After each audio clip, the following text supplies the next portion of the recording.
আর যে আল্লাহর উপর ভরসা করে তার জন্য আল্লাহই যথেষ্ট।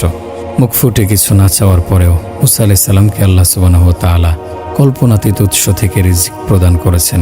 একটু আগেও তিনি ভাবতে পারেননি যে কন্যাদয়ের বকরির পালকে তিনি পানি খাওয়াচ্ছেন তাদের পিতা তাকে ঘরে ডেকে নিয়ে যাবেন, থাকার আশ্রয় দেবেন এবং কন্যাদের একজনকে তার সাথে বিয়ে দেবেন।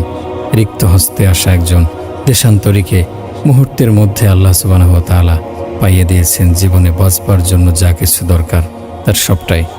খানিক আগেও যা ছিল কল্পনার অতীত, খানিক বাদেই তা হয়ে উঠল দিবালোকের ন্যায় বাস্তবতা। কি অসীম দয়া আমার রবের, কত প্রাচুর্যময় তিনি। মুসা আলাইহিস সালাম আমাদের শিখিয়েছেন দুঃখ আর দুর্দশার দিনে অস্থির চিত্ত না হয়ে, দিশেহারা না হয়ে আল্লাহর দিকে নিবিড়ভাবে ঝুঁকতে হয়। নিজেকে আরও বেশি করে ব্যাপৃত রাখতে হয় আল্লাহর স্মরণে। তার সিদ্ধান্তকে মাথা পেতে নিতে হয় এবং সর্বাবস্থায় নির্ভর করতে হয় তারই উপরে। দুনিয়াতে ক্রাইসিস ম্যানেজমেন্ট নিয়ে ভুরি ভুরি বই, লেকচার, আর্টিকেল আর তত্ত্বকথা পাওয়া যাবে, কিন্তু মুসা আলাইহিস সালামের একটা দোয়াকে যদি আপনি জীবনে ধারণ করতে পারেন, যদি ঘন ঘোর বিপদের দিনেও আপনি সন্তুষ্ট চিত্তে বলতে পারেন, আমার রব আমার প্রতি যে অনুগ্রহই আপনি করবেন আমি তারই মুখাপেক্ষী, বিশ্বাস করুন এর চেয়ে ভালো কোনো ক্রাইসিস ম্যানেজমেন্টের পাঠ দুনিয়ার কোথাও আপনি শিখতে পারবেন না।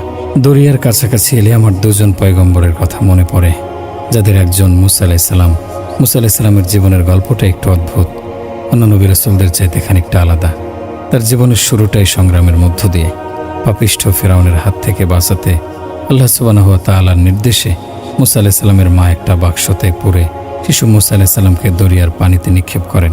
দৃশ্যটা একবার ভাবুন তো, একটা দুধের শিশুকে বাক্সতে ভরে দরিয়ায় নিক্ষেপ করে দিচ্ছে একজন মা। পৃথিবীর কোনো মায়ের পক্ষে কি এ ধরনের একটা কাজ সম্ভব? আপনার আম্মা কি পারতেন আপনাকে খুব ছোটবেলায় ঠিক এভাবে বাক্সবন্দি করে দরিয়ায় নিক্ষেপ করতে? অথবা আপনার দ্বারা কি সম্ভব আপনার দুধের সন্তানকে বাক্সর মধ্যে ঢুকিয়ে পানিতে ছুঁড়ে মারা? দুনিয়ার কোনো মাই এটা করতে পারে না। নারীত্বের মমতার অংশটা, মাতৃত্বের গভীর দরদটা এই জায়গায় এসে ভীষণভাবে থমকে যেতে বাধ্য। মুসা আলাইহিস সালামের মাও কিন্তু পারতেন না, তিনিও তো মা। মুসা আলাইহিস সালামকে তিনি গর্ভে ধরেছেন 9টা মাস। সেই নারী ছেঁড়া বুকের মানিককে কিভাবে তিনি নিক্ষেপ করবেন অকুল দরিয়ায়? যেহেতু তিনি মা, তার দ্বারা যে এই কাজটা বেজায় অসম্ভব, তার মন যে এই কাজে ভেঙে টুকরো টুকরো হয়ে যাবে, সন্তানের জন্য তার হৃদয় যে গভীর মমতা থেকে হাহাকার করে উঠবে, তা তো আল্লাহ সুবহানাহু ওয়া তাআলাও জানেন। মানব প্রকৃতির সম্বন্ধে আল্লাহর চাইতে ভালো আর কে জানবেন দুনিয়ায়? মুসা আলাইহিস সালামের মায়ের মনের অবস্থাটাও আল্লাহর কাছে গোপন ছিল না। কিন্তু জালিম ফিরআউনের হাত থেকে শিশু মুসাকে বাঁচাতে হলে খানিকটা নির্মম, খানিকটা নির্দয় যে হতেই হবে। এমন নির্দয় আর নির্মমতার মুহূর্তে মুসা আলাইহিস সালামের মায়ের অন্তর যাতে সুকুন তথা প্রশান্তি লাভ করে, যাতে কেটে যায় তার মনের সকল ভয় আর শঙ্কা, আল্লাহ সুবহানাহু ওয়া তাআলা তাকে শোনালেন আশ্বাসবাণী। যখন তার ব্যাপারে আশঙ্কা করবেন তখন তাকে নিক্ষেপ করবেন দরিয়ায়, আর একদম ভয় পাবেন না এবং চিন্তিত হবেন না। নিশ্চয় আমি তাকে আপনার কাছে ফিরিয়ে দেব এবং তাকে রাসূলদের অন্তর্ভুক্ত করে নেব। বনী ইসরায়েলীদের ঘরে কোনো নবজাতক পুত্র সন্তান জন্মগ্রহণের সংবাদ পাওয়া মাত্র ফিরআউন বাহিনী এসে সেই নবজাতকদের হত্যা করে ফেলত। ফিরআউনের একটা স্বপ্নের ব্যাখ্যায় একজন জ্যোতিষী জানিয়েছিল, বনী ইসরায়েল সম্প্রদায়ে এমন একজন নবীর আগমন ঘটবে যার হাতে ফিরআউনের মৃত্যু হবে। নিজের মৃত্যু ঠেকাতে তাই ফিরআউন বনী ইসরায়েলীদের ঘরে জন্ম নেওয়া সকল নবজাতককে ধরে ধরে হত্যা করত। অর্থাৎ ভবিষ্যতে যে নবীর হাতে ফিরআউনের মৃত্যু হবে বলে জানিয়েছিল জ্যোতিষী, তাকে যেন জন্মের সাথে সাথে মেরে ফেলা যায়। কিন্তু দুনিয়াতে কেউ তো তার ভাগ্যলিপিকে অতিক্রম করে যেতে পারে না, ফিরআউনও পারেনি। জালিম ফিরআউনের এই পাশবিকতা থেকে মুসা আলাইহিস সালামকে বাঁচানোর জন্য আল্লাহ সুবহানাহু ওয়া তাআলা মুসা আলাইহিস সালামের মাকে নির্দেশ দিয়েছিলেন কোলের শিশুকে দরিয়ায় ভাসিয়ে দিতে। আল্লাহর সেই আশ্বাসবাণী পেয়ে মুসার জননী আর দেরি করলেন না। একটা বাক্সবন্দি করে শিশু মুসাকে তিনি ভাসিয়ে দিলেন অকুল দরিয়ার জলে। সেই থেকে দরিয়া জড়িয়ে গিয়েছে নবী মুসার জীবনে। মুসা আলাইহিস সালামের জীবনের সবচেয়ে গুরুত্বপূর্ণ, সবচেয়ে নান্দনিক যে পরিণতি, সেখানেও আছে দরিয়ার উপস্থিতি। আমরা জানি নবী মুসা আলাইহিস সালাম এবং তার সম্প্রদায়ের জন্য আল্লাহ সুবহানাহু ওয়া তাআলা দরিয়ায় তৈরি করে দিয়েছিলেন পথ, এবং ওই একই দরিয়ায় তলিয়ে মেরেছিলেন জালিম ফিরআউন ও তার বাহিনীকে। জীবনের চরম সংকটময় মুহূর্তে মুসা আলাইহিস সালামের অবস্থান আমাকে বরাবরই মুগ্ধ করে রাখে। সামনে অকুল দরিয়া আর পশ্চাতে ফিরআউনের বিশাল বহরের শক্তিশালী বাহিনী। এ যেন জলে কুমির আর ডাঙায় বাঘের গল্পটার মতোই। দুই জায়গাতেই নিশ্চিত মৃত্যুর হাতছানি। অবস্থা বেগতিক দেখে ভয়ে অস্থির হয়ে উঠল বনি ইসরায়েল সম্প্রদায়। তারা বলল, ইন্না লামুদ্রাকুন, আমরা বুঝি ধরা পড়েই গেলাম। অন্য সকলের মতো মুসা আলাইহিস সালামও দেখছিলেন যে সম্মুখে যত দূর চোখ যায় কেবল পানি আর পানি, নেই কোনো নৌকা, পারাপারের বাহন। আর পশ্চাতে একেবারে কাছাকাছি চলে এসেছে চিরশত্রু ফিরআউন। তিনি না সম্মুখে যেতে পারছেন, না পারছেন পেছনে যাত্রা করতে। দৃশ্য তো অন্য সকলের মতো, তার সামনেও যাওয়ার আর কোনো রাস্তা খোলা নেই। কিন্তু অন্য সবার মতো তিনি ঘাবড়ে গেলেন না।